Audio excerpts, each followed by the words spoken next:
Gloire à Dieu dans les lieux très hauts.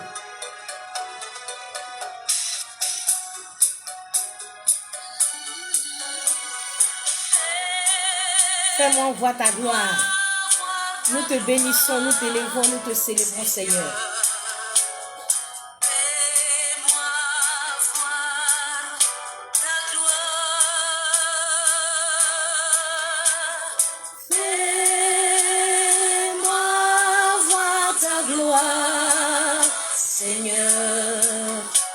Aujourd'hui et à jamais.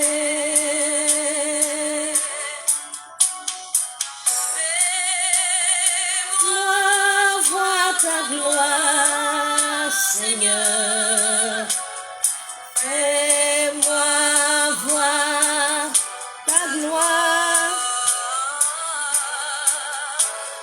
fais-moi voir ta gloire, Seigneur, aujourd'hui et à jamais.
Gloire à Dieu dans les lieux très hauts.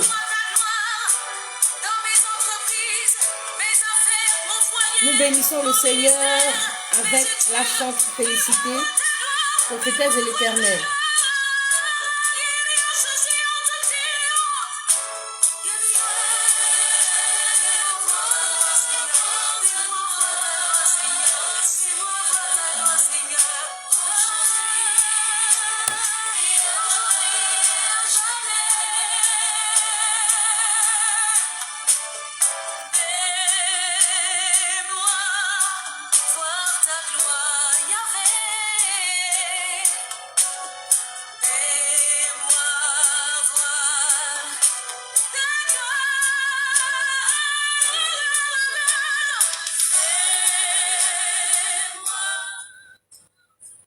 Alléluia, gloire à Jésus. L'Éternel règne, il est revêtu de majesté. L'Éternel est revêtu, il est saint de force. Aussi le monde est ferme, il ne chancelle pas. Ton trône est établi dès les temps anciens, tu existes de toute éternité. Les fleuves élèvent, ô Éternel, les fleuves élèvent leur voix, les fleuves élèvent leurs ondes retentissantes. Plus que la voix des grandes et puissantes eaux, des flots impétueux de la mer, L'Éternel est puissant dans les lieux célestes. Tes témoignages sont entièrement véritables. La sainteté convient à ta maison, ô Éternel, pour toute la durée des temps. Gloire et honneur, louange, élévation lui soient rendues à celui qui est, qui était et qui vient. Gloire à Dieu dans les lieux très hauts, paix sur la terre parmi les hommes qui l'agréent. Je te salue ce matin, bien-aimé du Seigneur, en déclarant la paix sur ta vie. Shalom, shalom, shalom, bien-aimé du Seigneur, que la paix du Seigneur soit avec toi. Je salue la sœur Valérie Yoboué, que la paix du Seigneur soit avec toi. Je salue la sœur Anjaco, que la paix du Seigneur soit avec toi. Je suis Odela Pélagé Adou, je suis au service du grand Dieu. Et ce matin, je voudrais encore partager la pensée de Dieu avec toi. Bien-aimés du Seigneur, nous allons partir dans le livre de la Genèse. Aujourd'hui, tu vas laisser le Seigneur t'enseigner quelque chose et nous allons partir tout doucement. Le Seigneur va t'enseigner une leçon de la vie et nous partirons tout doucement. Je bénis le Seigneur pour le frère Judicaël Quadio. Shalom, shalom, Dieu te bénisse, Judicaël Quadio. Nous allons lire les Saintes Écritures dans le livre de la Genèse au chapitre 37. Nous allons lire les versets 17, 19 à 20. Nous allons lire les versets 17 à 20.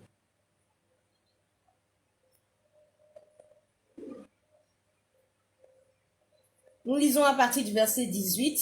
Ils le virent de loin, et avant qu'il fût près d'eux, ils complotèrent de le faire mourir. Ils complotèrent de le faire mourir. Ils se dirent l'un à l'autre, voici le faiseur de songes qui arrive. Venez maintenant, tuons-le et jetons-le dans une des citernes. Nous dirons qu'une bête féroce l'a dévoré et nous verrons ce que deviendront ses songes. Et nous verrons ce que deviendront ses songes. Bien-aimés du Seigneur, nous sommes encore dans la joie de nous retrouver dans la famille de Jacob. Le Seigneur, par sa grâce, nous enseigne et nous enseignera beaucoup de leçons à travers cette famille. Alors, asseyons-nous confortablement dans cette maison et recevons de la part du Seigneur une leçon pour la vie. Les frères de Joseph l'ont vu de loin et ils se sont dit l'un l'autre, voici le faiseur de songes qui arrive, venons maintenant, tuons-le et jetons-le dans une des citernes et nous dirons qu'une bête féroce l'a dévoré et nous verrons ce que deviendront ces songes. Que dit ces songes? L'un des songes de Joseph dit ceci, il y avait 11 étoiles qui se sont prosternées devant lui. Un autre de ces songes encore révèle ceci. Joseph disait qu'il était avec ses frères dans les champs en train de lier les gerbes. Et voici que sa gerbe s'est dressée et s'est tenue debout. Et les gerbes de ses frères se sont placées autour d'elle et se sont prosternés devant elle. Alors ses frères lui ont dit, prétendrais-tu devenir notre roi, nous gouverner? Les frères de Joseph étaient des étoiles, avaient des destinées, mais Joseph les dépassait tous. Les sons de Joseph relevaient une certaine supériorité de Joseph sur ses frères. Bien-aimés du Seigneur, les songes montraient que Joseph allait dépasser tous ses frères. Et je veux dire à quelqu'un, il est vrai que tous nous avons une destinée, car le Seigneur a prévu des projets de paix et non de malheur pour chacun de nous, afin de nous donner un avenir et de l'espérance. Mais au milieu de beaucoup de grands, de plusieurs grands, il y a toujours un qui est élevé au-dessus de tous. Et en ce qui concerne la famille de Joseph, Joseph serait élevé au-dessus de ses frères. Automatiquement, quand la révélation a été su par ses frères, Joseph est devenu la cible de ses frères. Et ses frères voulaient le faire mourir, voulaient le tuer. Bien-aimés du Seigneur, depuis un moment, nous avons compris que les frères de Joseph symbolisaient des sorciers, représentaient les sorciers dans notre contexte. Et donc, nous comprenons que les sorciers veulent tuer le meilleur de la famille. Les sorciers veulent tuer le meilleur de la famille. Bonjour, servant de Dieu, Linda Edwige. Bonjour, fils béni du Père, que Dieu vous bénisse.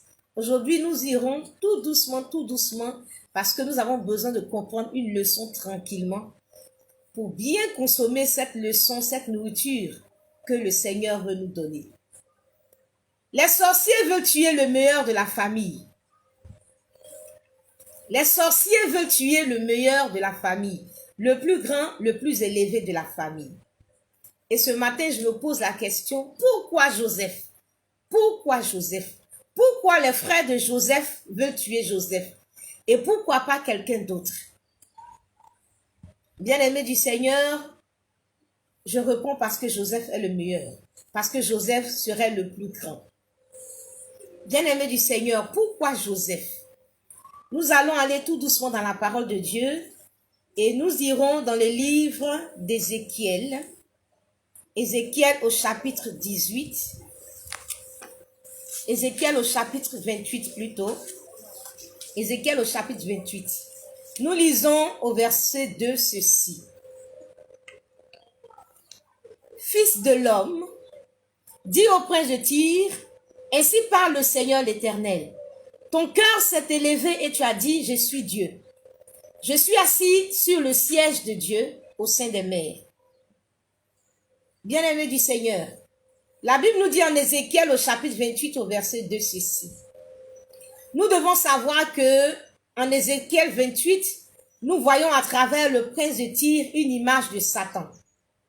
Et Dieu dit donc à Satan, à travers le prince de Tyr, ainsi par l'Éternel, le Seigneur, ton cœur s'est élevé et tu as dit, je suis Dieu. Je suis assis sur le siège de Dieu. Je reprends, bien-aimé du Seigneur, j'ai dit qu'en Ézéchiel 28, nous voyons à travers le prince de Tyr une image de Satan.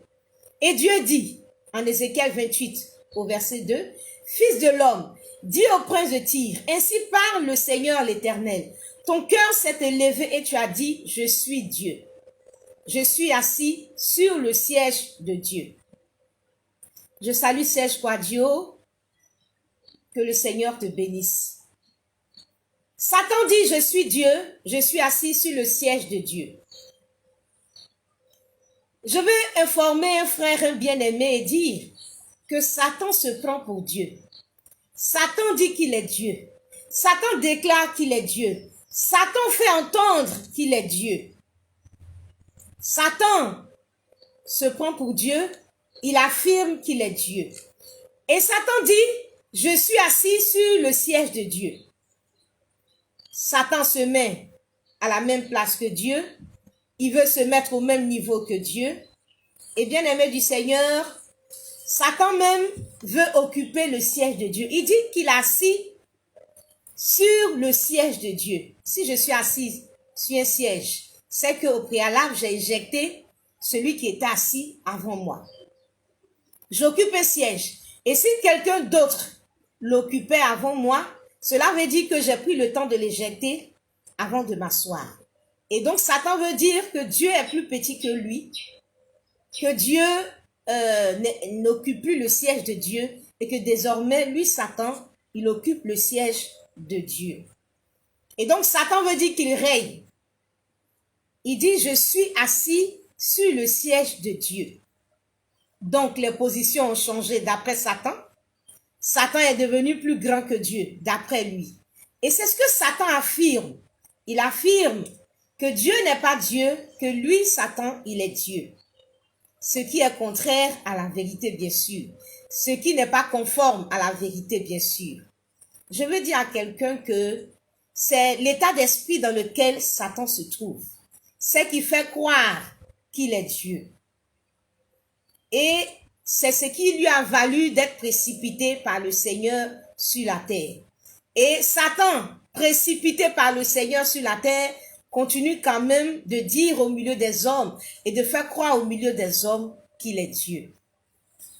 Bien-aimé du Seigneur, c'est très important que tu saches cela avant que nous puissions continuer.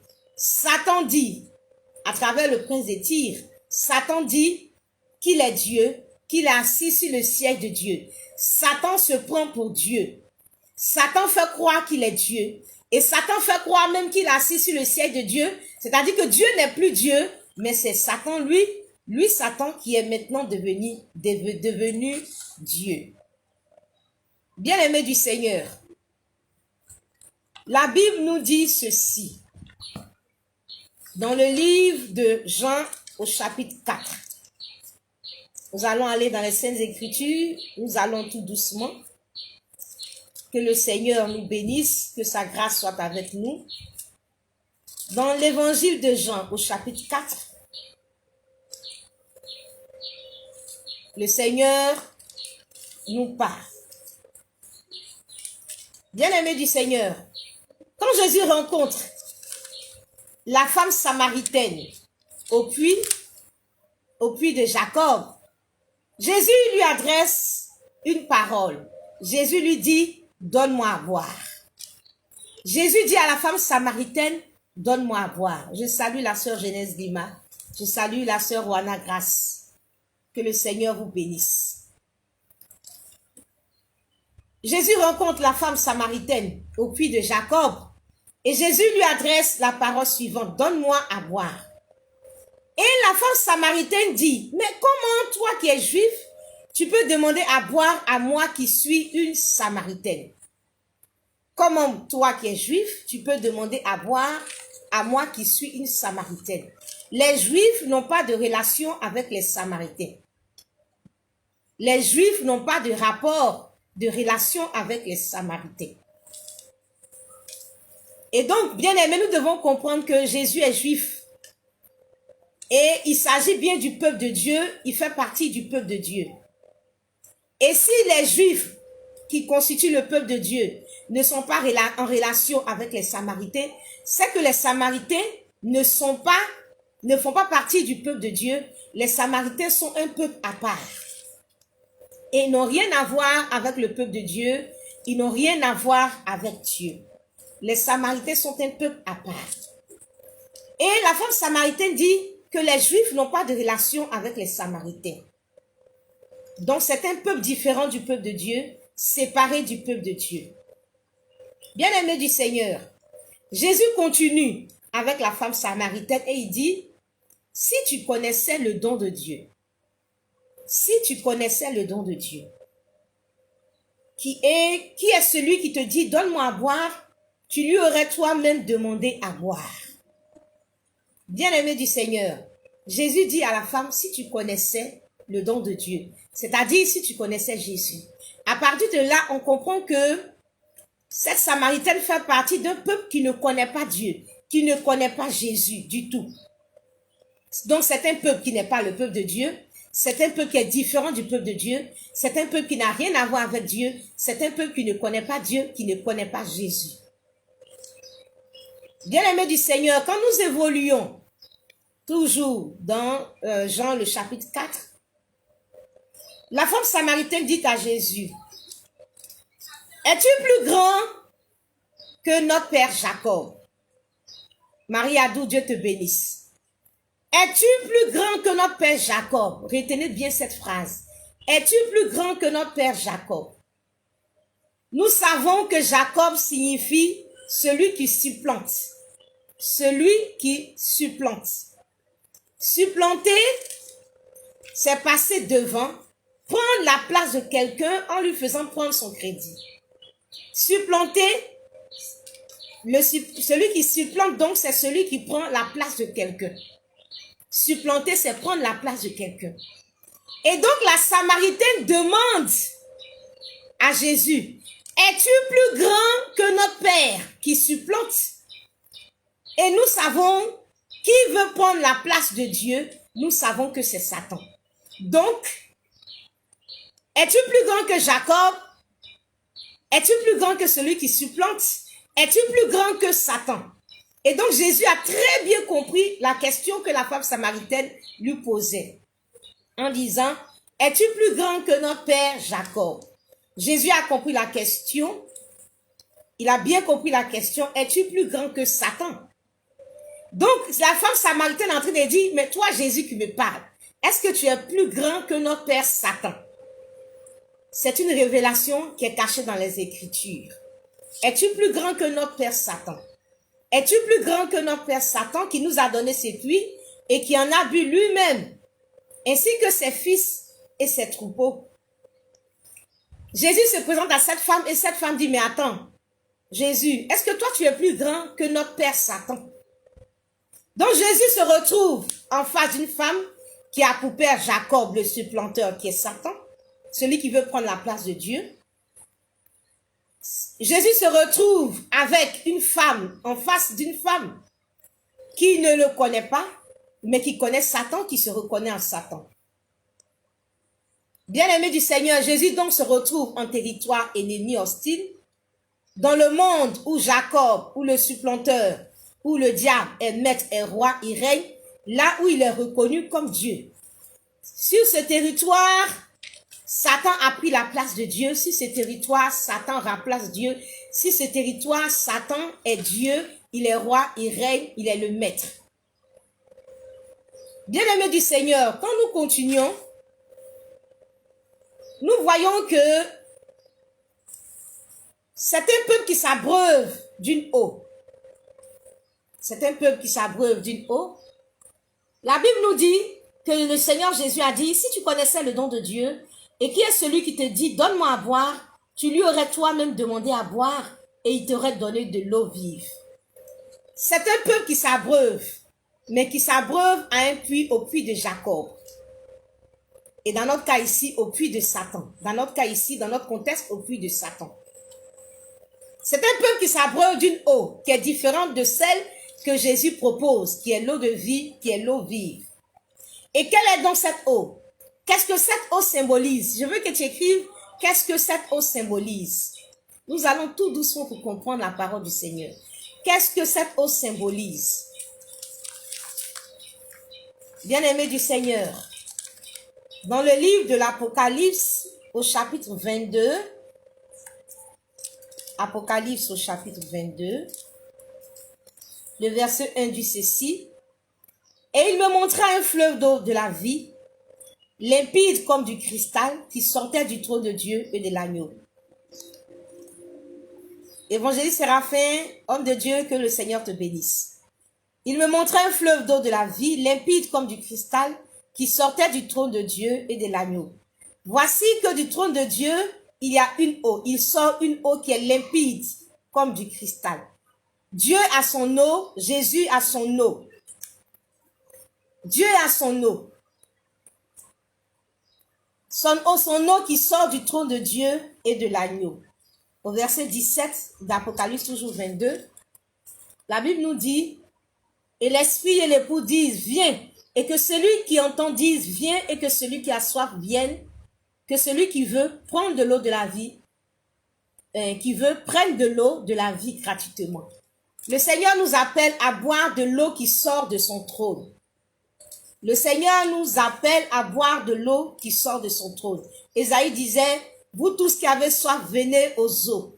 Dieu nous appelle à boire de l'eau. Mais de quoi s'agit-il? Quelle est cette eau? Je veux que quelqu'un dise, quelle est cette eau? Bonjour, Dieu, Carole, que le Seigneur te bénisse. Quelle est cette eau? Que quelqu'un écrive, quelle est cette eau? Bien-aimé du Seigneur, il y a une eau qui sort du trône de Dieu. Quelle est cette eau? En Jean 7, à partir du verset 38 et 39, nous voyons ceci, nous allons savoir quelle est cette eau.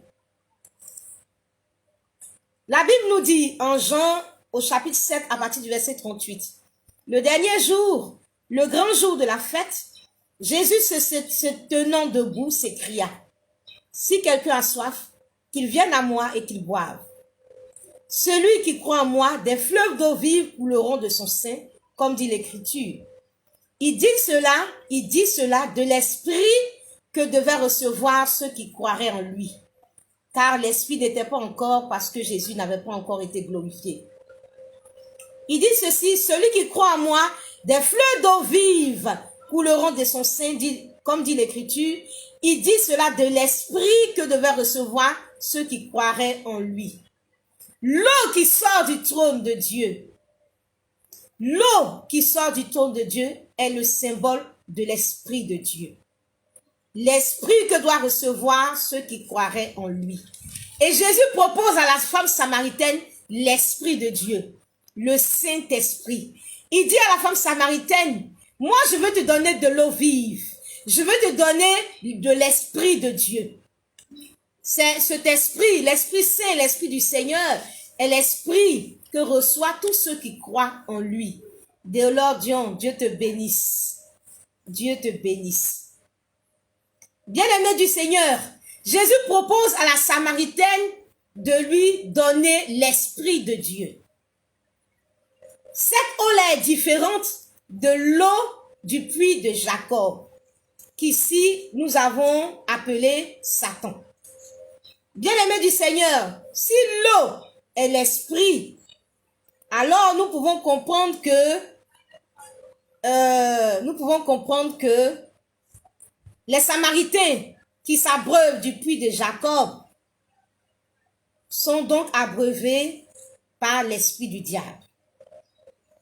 L'Esprit de Dieu pour ceux qui croient dans le Seigneur Jésus et ceux qui croiront aussi au diable seront donc abreuvés par l'esprit du diable. Bien-aimés du Seigneur, nous enfants de Dieu, nous recevons l'eau de la vie qui est l'Esprit de Dieu. Les enfants du diable, ceux qui boivent au puits de Jacob, au puits de celui qui supplante Dieu, au puits de celui qui veut prendre la place de Dieu, au puits de celui qui remplace Dieu dans les cœurs, eh bien, ceux qui boivent à ce puits-là vont s'abreuver de l'esprit du diable, de l'esprit de Satan. L'eau de Jacob, c'est l'esprit du diable que reçoivent tous ceux qui croient en Satan. Bien-aimés, et cette eau-là, les fils de Jacob, qui sont les fils du diable, boivent cette eau. La Samaritaine a dit que cette eau-là, les fils boivent cette eau et aussi le troupeau boit cette eau. Là encore, il y a beaucoup de choses à dire, mais aujourd'hui, ce ne sera pas important. Les fils boivent de cette eau. Les fils ont l'esprit du diable. Les fils de Satan ont l'esprit du diable. Et Satan, dans leur cœur, a pris la place de Dieu.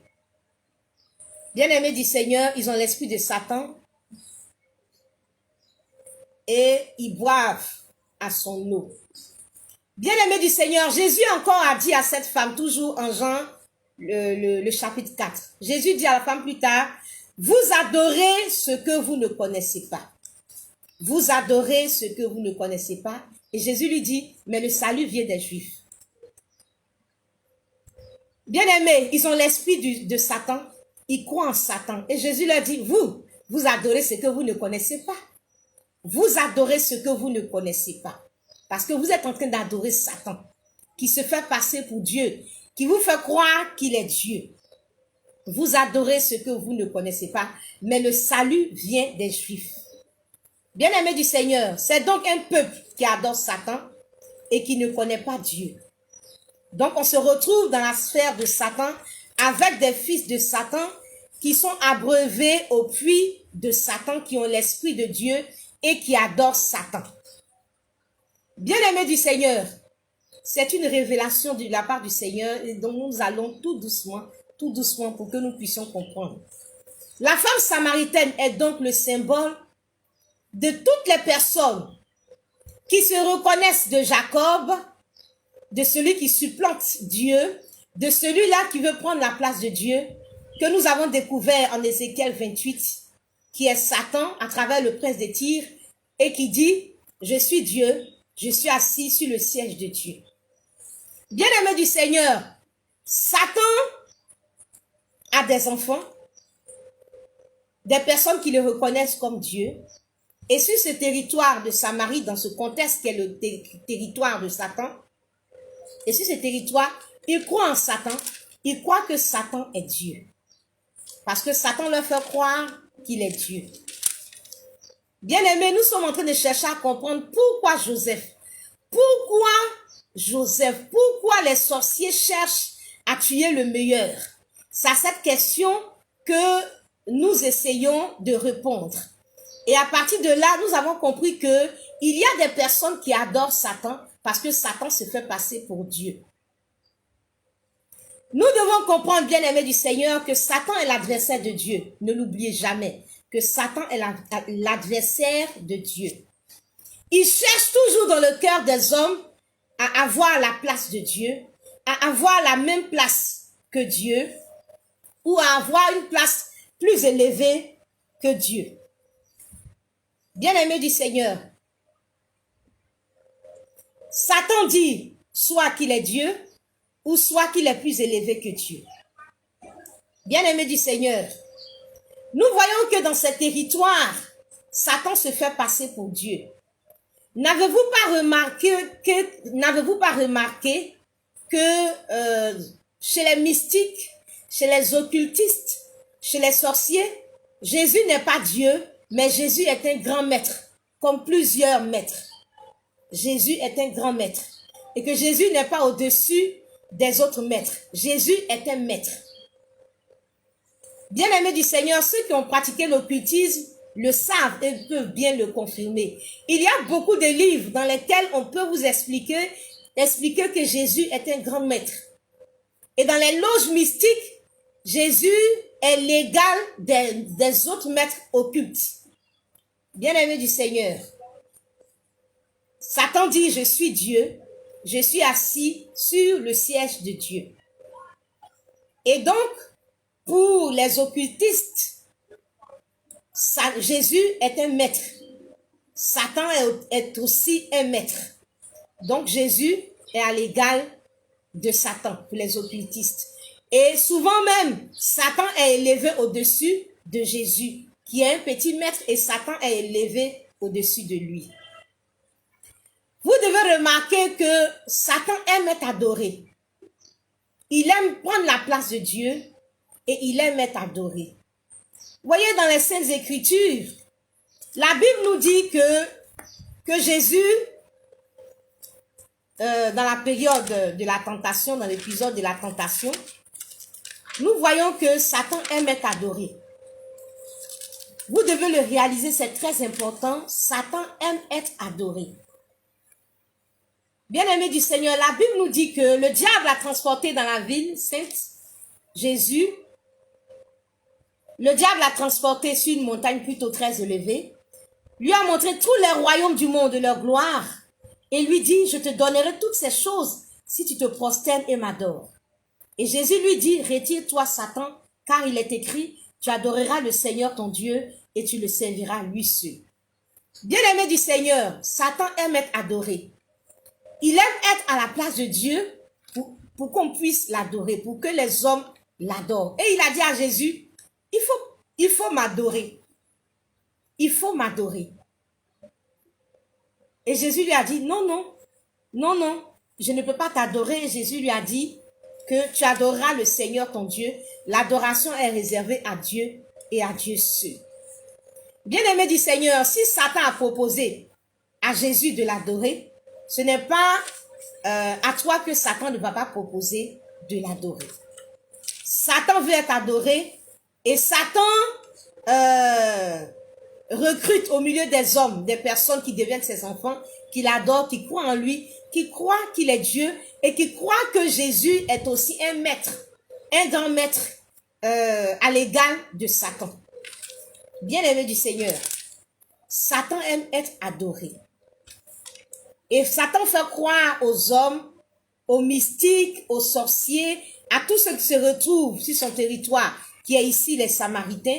Satan leur fait croire que il est puissant, qu'il est tout puissant, qu'il est Dieu, qu'il est au-dessus de tout, que Jésus, s'il a existé, il est un maître.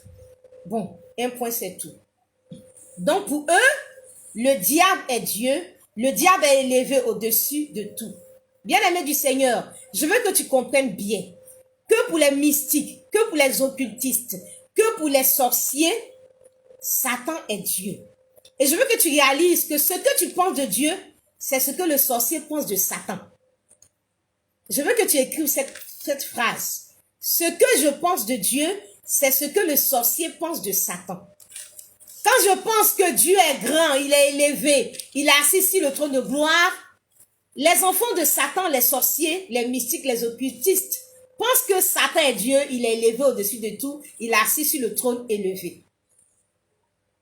Bien-aimé du Seigneur, il était important que tu le saches, que chez les sorciers, Satan est Dieu. Chez les sorciers, Satan est Dieu. Chez les sorciers, Satan est Dieu. Et qui dit adoration?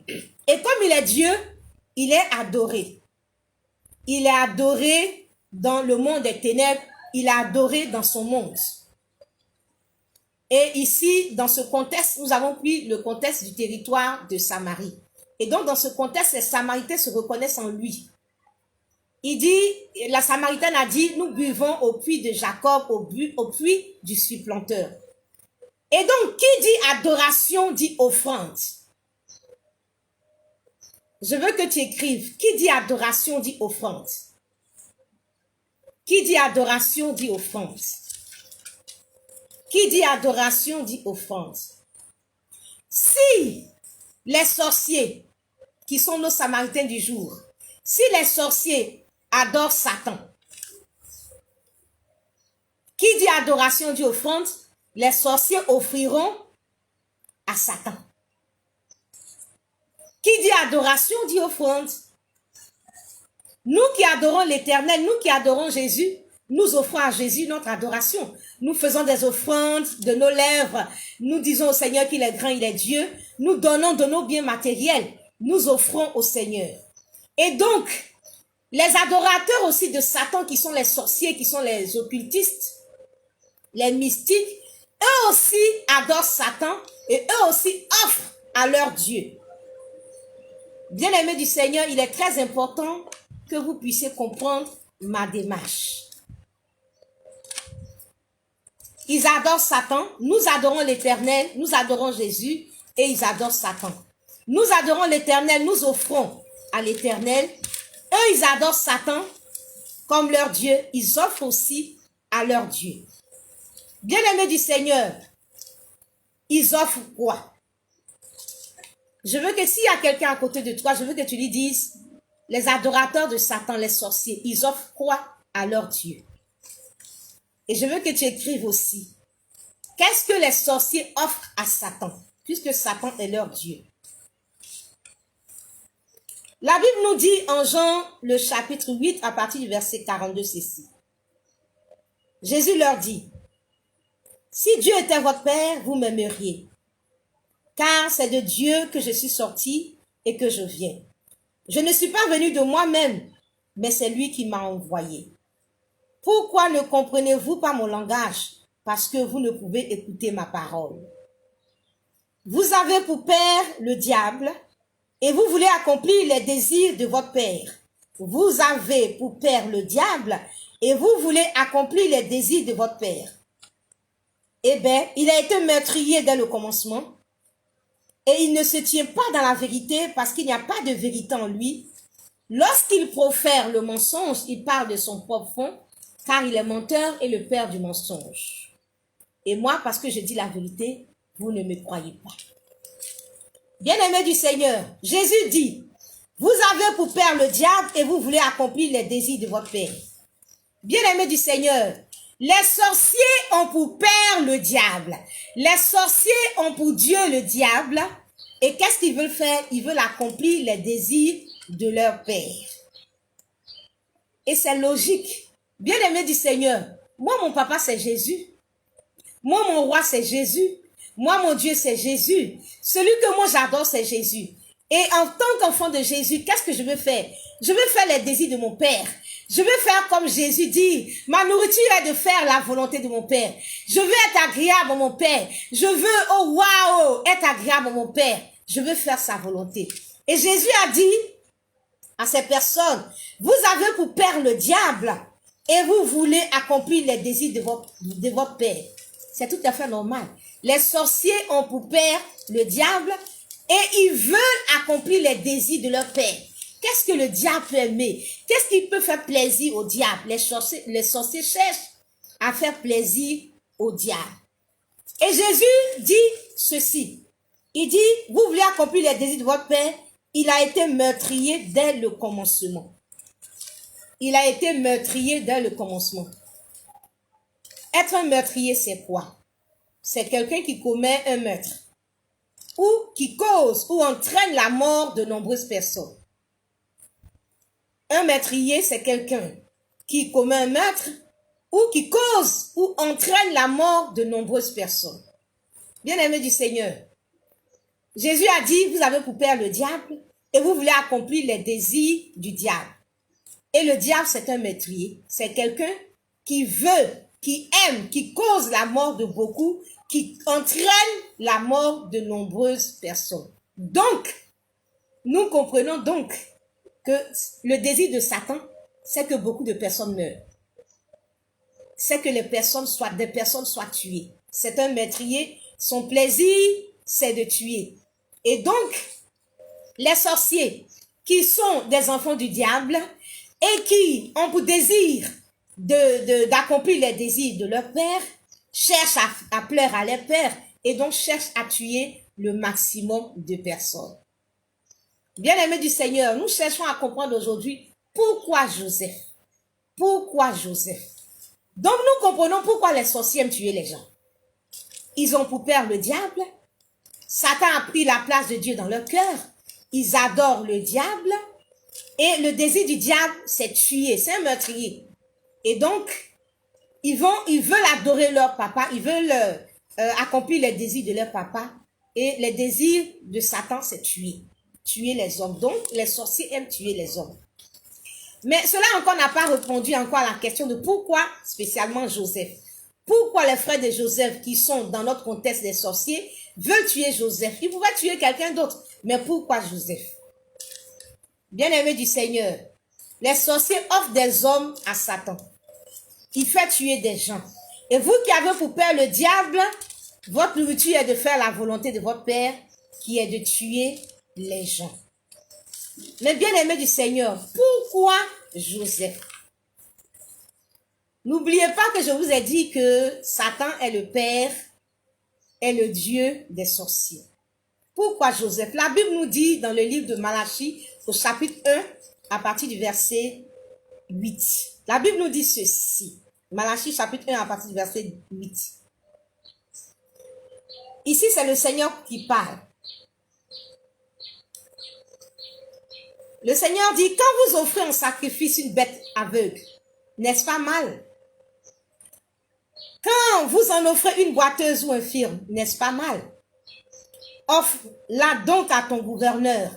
Te recevra-t-il bien? Te fera-t-il bon accueil? Dit l'Éternel des armées. Quand vous offrez en sacrifice une bête aveugle, n'est-ce pas mal? Quand vous en offrez une boiteuse ou infirme, n'est-ce pas mal? Offre-la donc à ton gouverneur. Te recevra-t-il bien? Te fera-t-il bon accueil? Dieu disait à ses enfants ici que si tu veux lui offrir quelque chose, lui Dieu, il faut lui offrir ce qui est bien, ce qui est de qualité. Bien-aimés du Seigneur, quand nous aimons Dieu, nous avons du respect pour Dieu. Et par honneur pour Dieu, quand nous lui faisons une offrande, il faut que nous puissions faire à Dieu une offrande de qualité. Bien-aimés du Seigneur, et c'est tellement logique, c'est un principe même qui est valable parmi les hommes. C'est une règle de bon sens. Si tu es un président de la République, et puis tu veux lui faire une offrande, quand souvent des peuples, les tribus veulent faire une offrande au président de la République, ils veulent lui offrir un bélier. Est-ce qu'ils vont prendre un bélier qui a une patte cassée?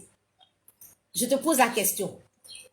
Tu veux offrir au président de la République un bélier pour dire, ah président, je viens t'offrir un bélier. Est-ce que tu vas prendre une bête infirme? Est-ce que tu vas prendre une bête boiteuse? Est-ce que tu vas prendre une bête aveugle? Est-ce que tu vas prendre une bête malade? Et puis on envoie un bélier au président, et puis le bélier est malade, il est chétif. Est-ce que tu vas le faire? Je veux que tu me répondes. Est-ce que tu vas le faire? Bien évidemment que non. Forcément, bien évidemment que non, bien sûr. Tu vas chercher à prendre le plus grand bélier, le plus beau bélier, le bélier de qualité, le bélier vraiment hors du commun, par considération, par respect et par honneur pour ton président. Et c'est ce que le Seigneur dit de ses enfants. Le Seigneur nous appelle à faire des offrandes de qualité pour lui. Bien-aimé du Seigneur, Satan est le dieu des sorciers. Et donc ce principe aussi est valable dans leur royaume. Quand ils veulent offrir quelque chose à Satan, ils ne veulent pas offrir une bête aveugle. Ils ne veulent pas offrir une bête boiteuse.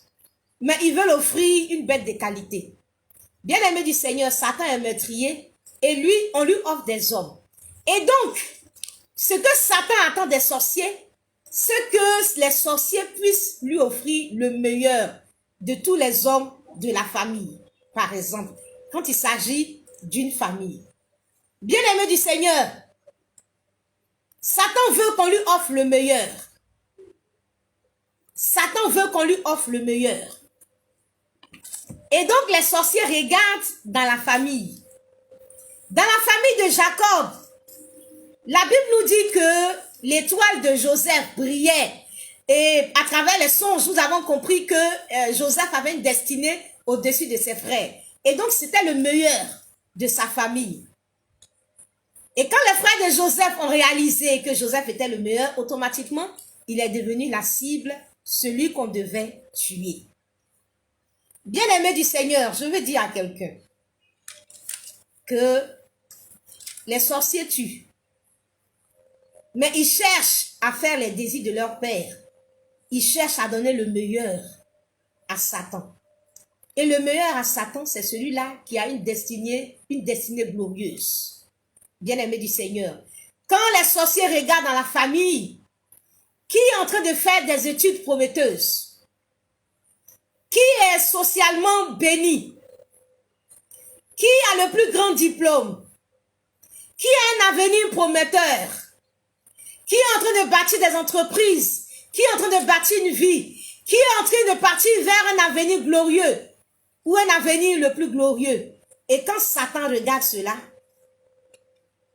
effectivement que le cœur de Satan est pour ces personnes. Et si on lui offre cette personne, il sera vraiment très enchanté. Et donc le sorcier qui veut faire plaisir à Satan, regarde dans la famille, celui-là qui va sembler le plus élevé, le Joseph de la famille, et il va offrir cela en sacrifice à Satan.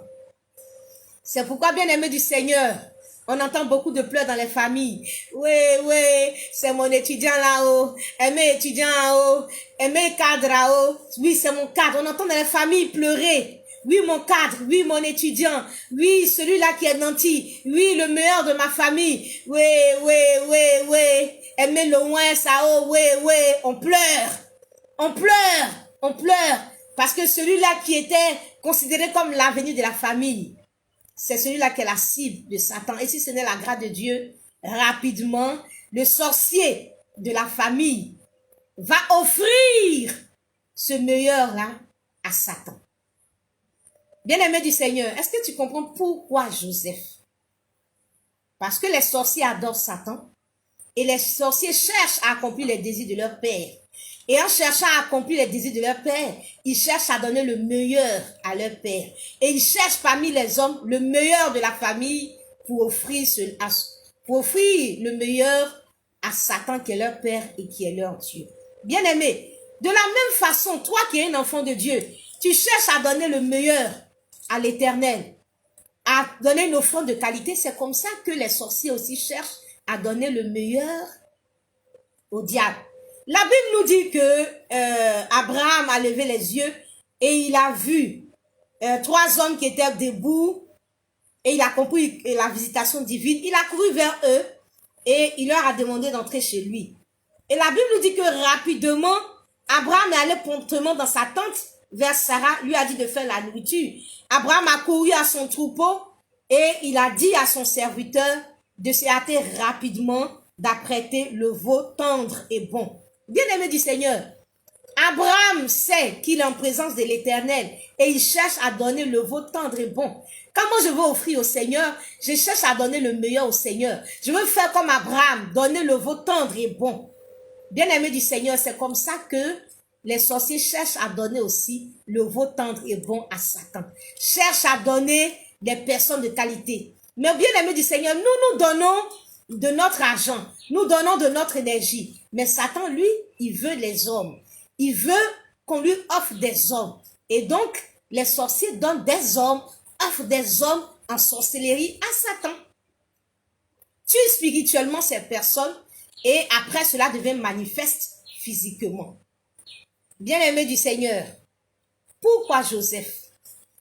Pourquoi celui-là qui est élevé? Pourquoi le plus riche de la famille? Pourquoi le plus nanti de la famille? Pourquoi celui-là qui a un avenir prometteur? Parce que Satan veut le meilleur et les sorciers veulent faire plaisir à Satan.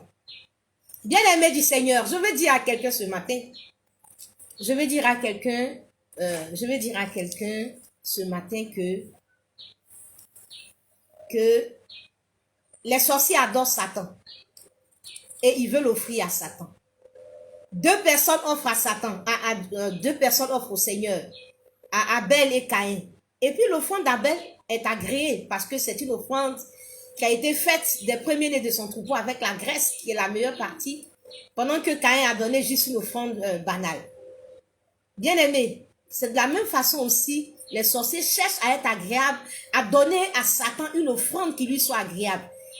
Parce que s'ils n'ont pas donné une bête grasse, s'ils n'ont pas donné le meilleur, leur offrande ne sera pas agréée. Leur offrande sera rejetée par Satan.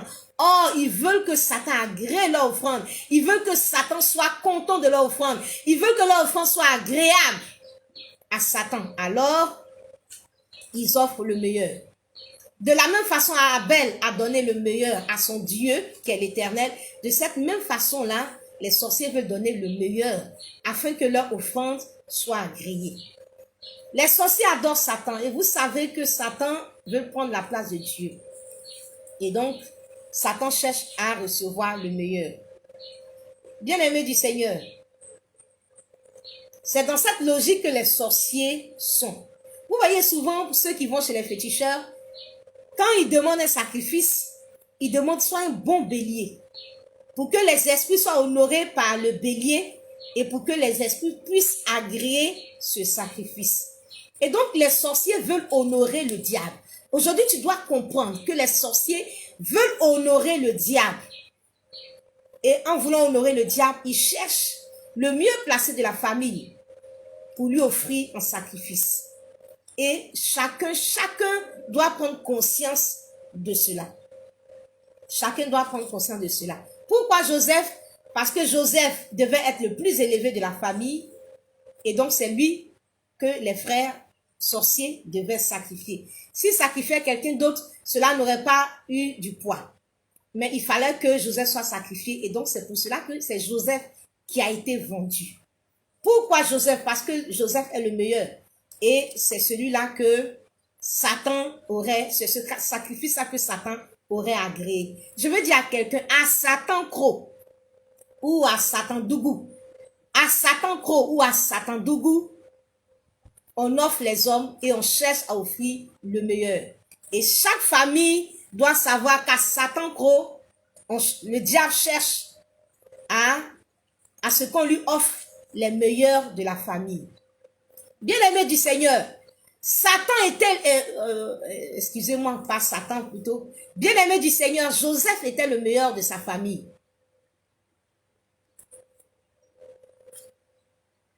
Bien-aimé du Seigneur,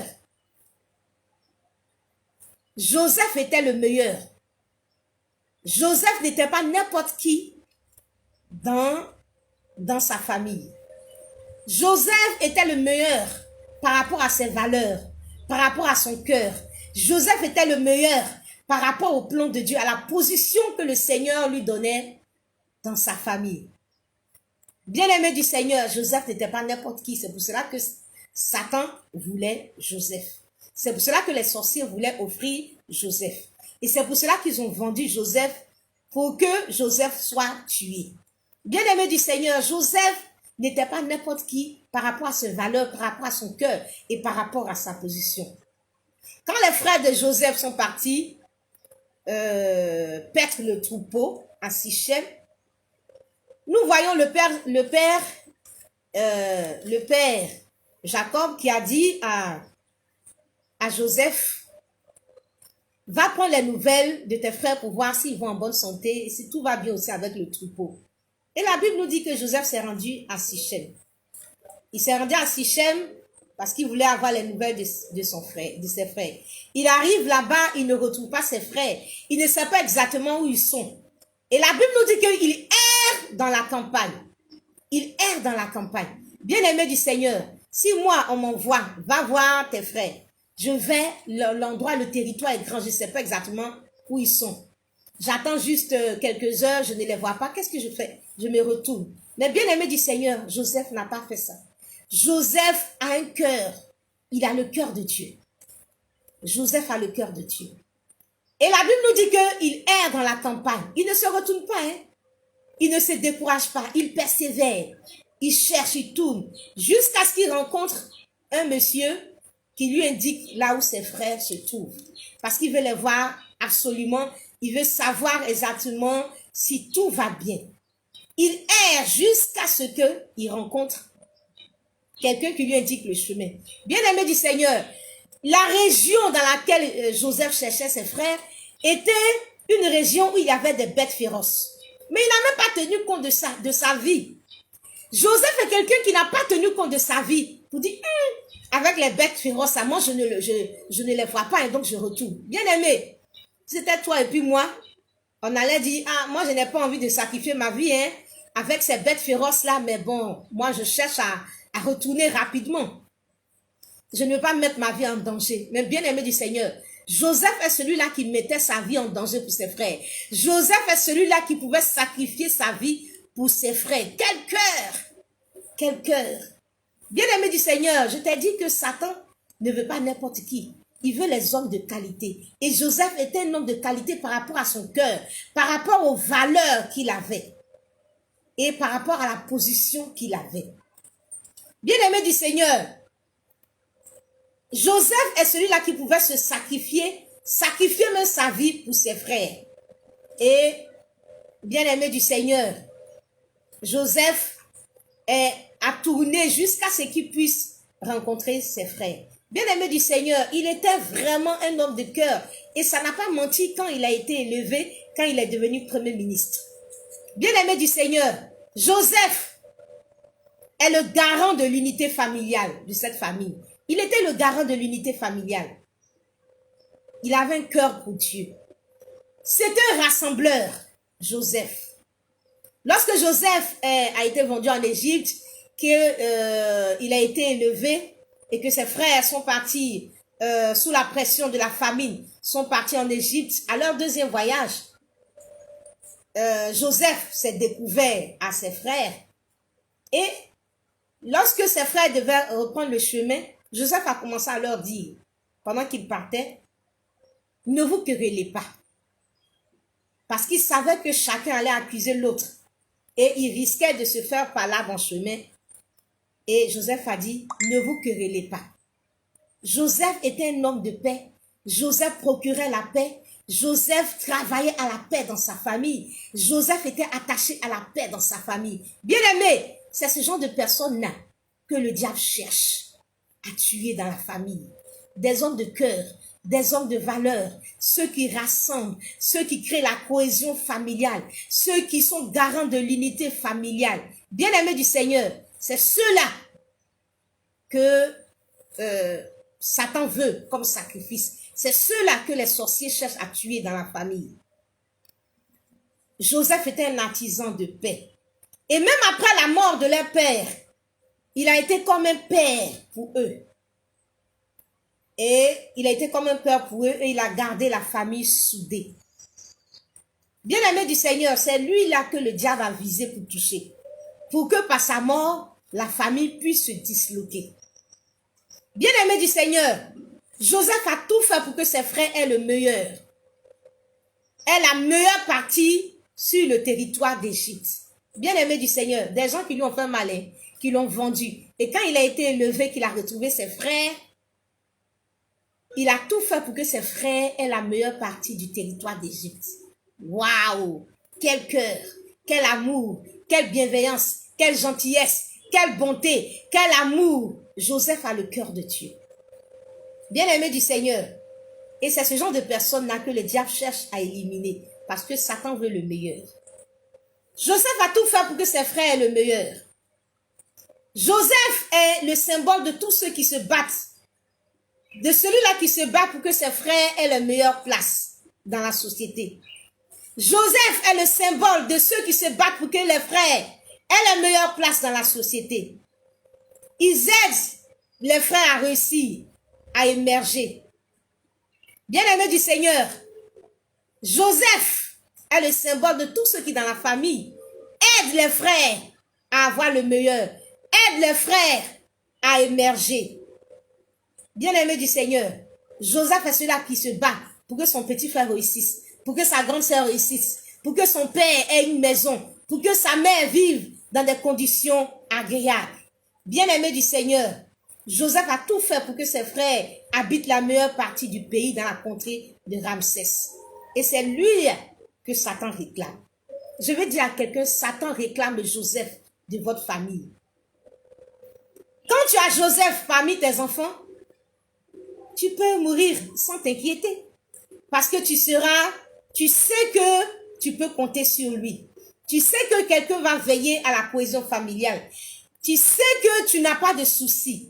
Et c'est le souci de beaucoup de parents. Aujourd'hui, ils se disent, mais qu'est-ce qui va se passer après leur mort? Joseph était un fils formidable pour son père. Non seulement il était un fils formidable, mais en position, Joseph est devenu premier ministre. Et aucun de ses fils n'est devenu premier ministre. Un fils formidable par ses valeurs, un fils formidable par sa position et par sa réussite sociale, par sa réussite professionnelle. Bien-aimé du Seigneur, Joseph était un fils formidable pour son père. C'était, on peut dire, un remplaçant de son père.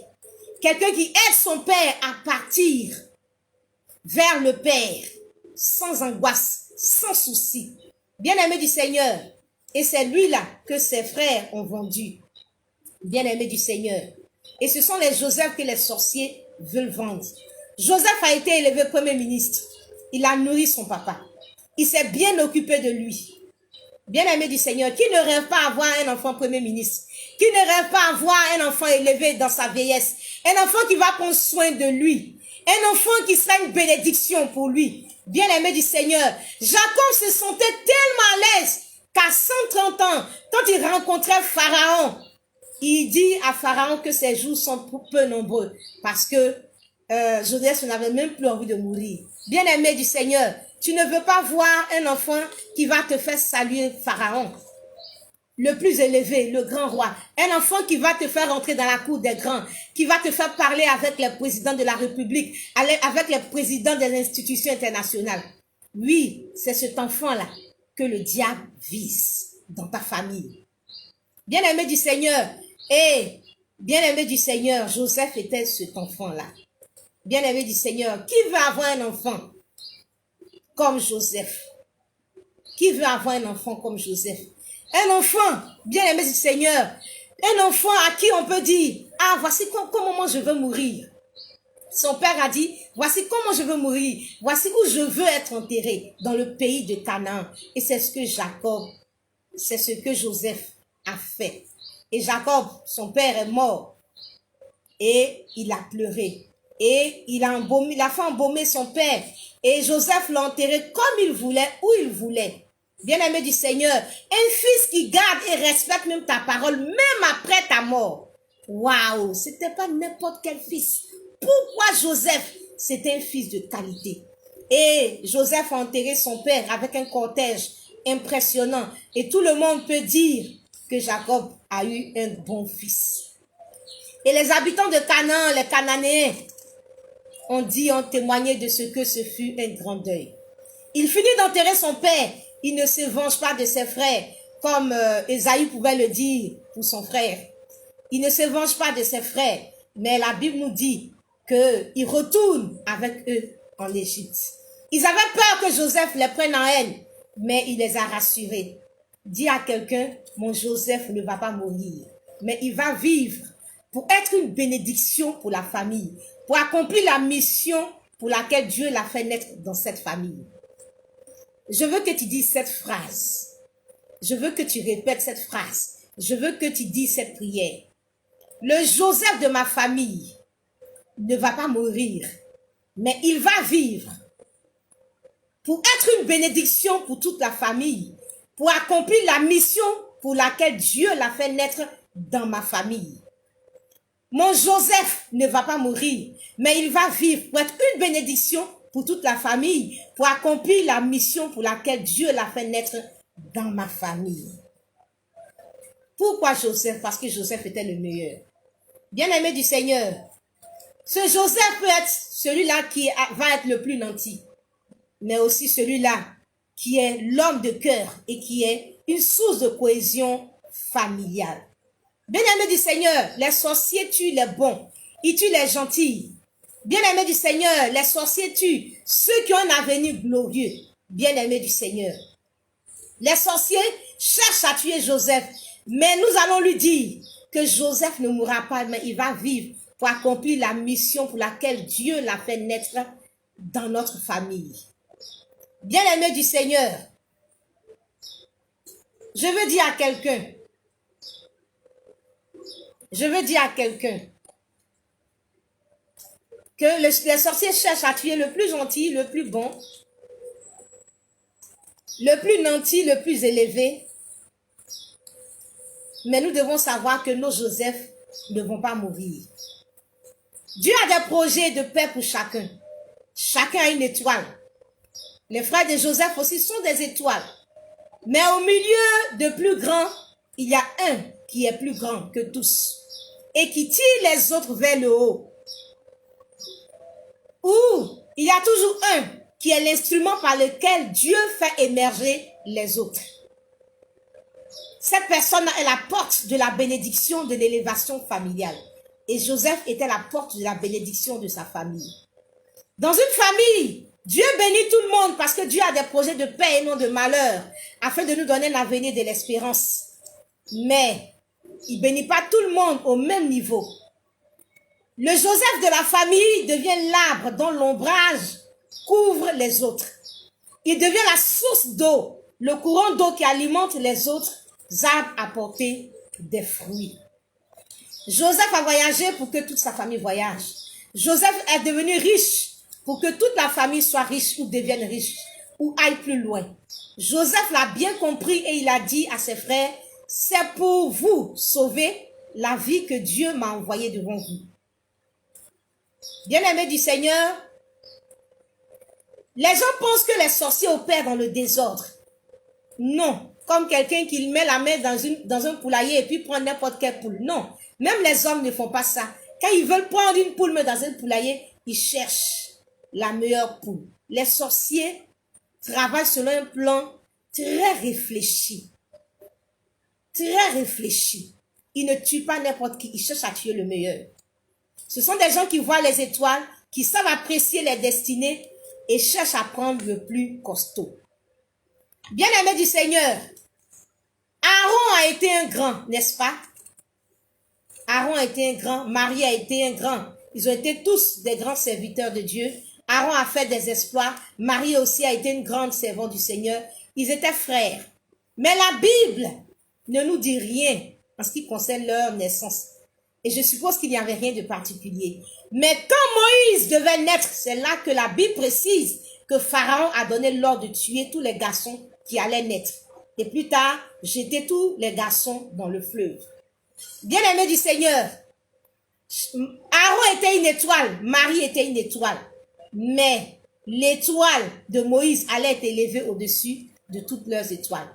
Moïse était le leader. Moïse était le Joseph de la famille. Et c'est là que Satan s'est levé et a commencé à dire, tuez les enfants qui vont naître parce que Moïse devait naître. Bien-aimé du Seigneur, Satan cherche le meilleur. Père de famille, mère de famille, parents, prenez conscience de ce qu'au milieu de vos enfants, Satan cherche d'abord à prendre le meilleur, à prendre le Joseph de votre famille et disposez-vous à combattre le diable. Bien-aimés du Seigneur, c'est une famille bénie, la famille de Jochebed et d'Amram. C'est une famille bénie, mais Moïse était le leader. Et Satan a donné l'ordre de tuer lorsque Moïse allait naître. Bien-aimés du Seigneur, je voudrais ce matin que vous réalisiez que Satan est le Dieu des sorciers. Satan est le Dieu des sorciers et les sorciers cherchent à offrir le meilleur. Et c'est pourquoi ils cherchent à prendre le meilleur de la famille. Pourquoi Joseph? Pourquoi c'est Joseph qui devait tuer? Simplement parce que Joseph était le meilleur en position par rapport à sa destinée et par rapport à ses valeurs, par rapport à ses qualités, par rapport à son cœur et par rapport au fait qu'il serait une bénédiction pour la famille. Bien-aimés du Seigneur,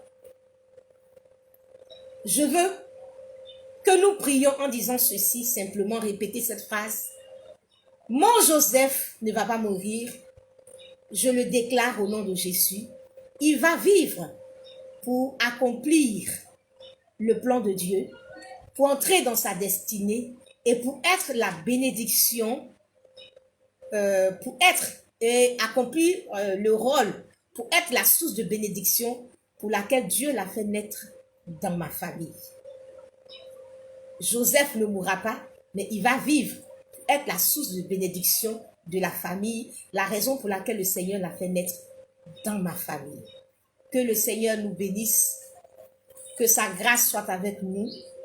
À Jésus la gloire, à Jésus l'honneur, à Jésus la louange, à Jésus le règne d'éternité en éternité. À lui la gloire, à lui l'honneur. Je salue la sœur Juana Grace, la sœur Carole Dien, le frère Choris Salomon.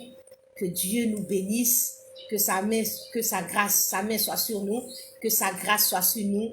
Notre Joseph ne mourra pas.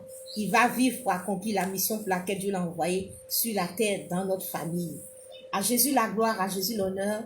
Qu'il soit élevé notre Seigneur, notre Dieu. Qu'il soit magnifié, Seigneur. Je veux t'offrir le meilleur de ma vie, Seigneur de Seigneur. Reçois de ma vie la meilleure adoration. Reçois de ma vie mon énergie. Reçois de ma vie, Seigneur, le meilleur de mon temps. Reçois de ma vie, Seigneur, le meilleur, Seigneur, de